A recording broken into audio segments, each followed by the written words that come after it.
আজ আমি তৈরি করব এই আঙুর দিয়ে আঙুরের জেলি চাটনি।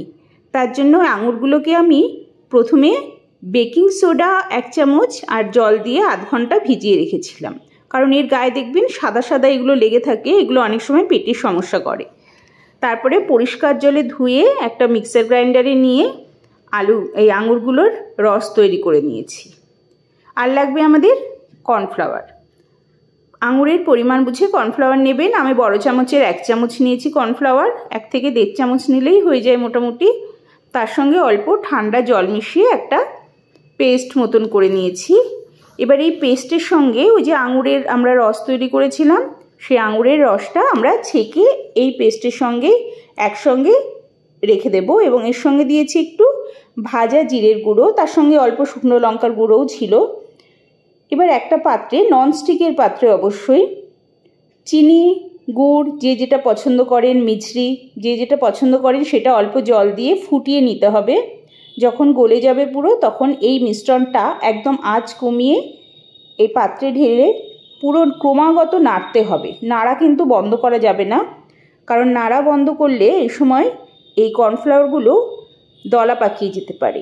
যখন এরকম দেখবেন ননস্টিকের পাত্র থেকে বেশ ছেড়ে ছেড়ে আসছে, এরকম ঘন হয়ে গেছে, তখন 1 চামচ ঘি দিয়েছি এর সঙ্গে, দিয়ে আবার ভালো করে নাড়ব এবং দেখা যাবে যে ননস্টিকের পাত্র থেকে ছেড়ে ছেড়ে আসছে।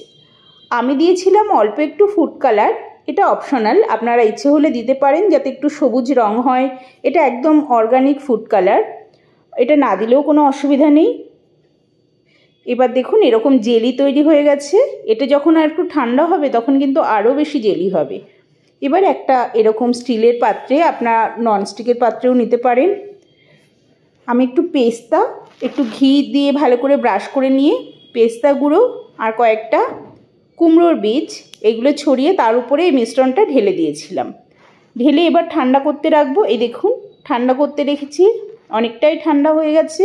এইবার আমি একটা কাঠের চামচ নিয়েছি, নিয়ে এই যে এরকমভাবে আমসত্ত্ব যেমন রোল করে সেরকম রোল করে নিচ্ছি। এটা আরেকটু যদি আপনারা কর্নফ্লাওয়ার বেশি দিতেন তাহলে কিন্তু আরেকটু বেশি, আঙুরের পরিমাণও যদি বেশি হতো তাহলে পুরো জেলি টাইপের হয়ে যেত। এই দেখুন এরকম হয়েছে, খেতে কিন্তু প্রচণ্ড টেস্টি হয়। একবার বানিয়ে খেতে পারেন কিন্তু, এই আঙুরের সিজনে এখন তো আঙুর সস্তায় আছে, একবার এনে বাড়িতে বানিয়ে খেয়ে দেখবেন, খারাপ লাগবে না, বাচ্চারা কিন্তু খুব ভালো খাবে। আর কালারটা অপশনাল, কালারটা আপনারা নাও দিতে পারেন, একবার বানিয়ে অবশ্যই খাবেন।